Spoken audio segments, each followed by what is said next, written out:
Welcome to today's video, Isaiah 2 verse 4 explained. And he shall judge among the nations, and shall rebuke many people, and they shall beat their swords into plowshares, and their spears into pruninghooks. Nation shall not lift up sword against nation, neither shall they learn war any more. This verse comes from the book of Isaiah, a prophet who lived during a turbulent time in Israel's history. Isaiah foretells a future where God's justice and peace will reign over all nations. The verse speaks of God as the ultimate judge and ruler, bringing fairness and righteousness to the nations of the world. He will correct their ways and bring clarity to their disputes, ending the need for violence and warfare. The imagery of swords being beaten into plowshares and spears into pruning hooks symbolizes a profound transformation. Tools of destruction will be turned into tools for cultivation and growth. This transformation highlights God's desire for humanity to focus on life, creation, and sustenance rather than conflict and death. The act of reshaping weapons into farming tools is also a call to invest in peace and productivity rather than the destruction that war brings.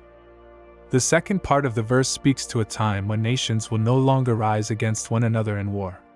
They will abandon the very practice of preparing for war.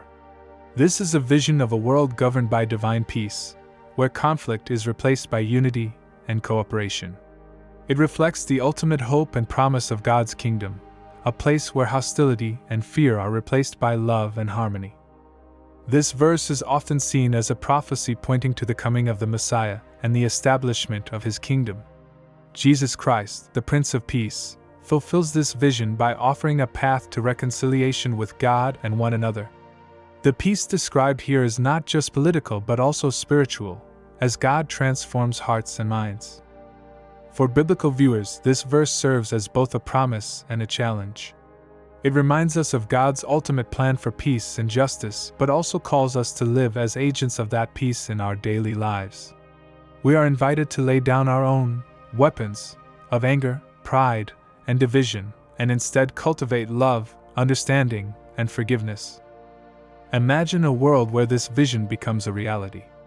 No more wars, no more strife, only the peace that God has promised.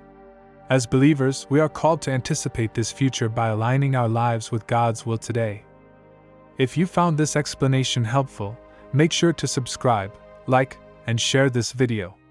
Leave your thoughts in the comments below. I'd love to hear from you.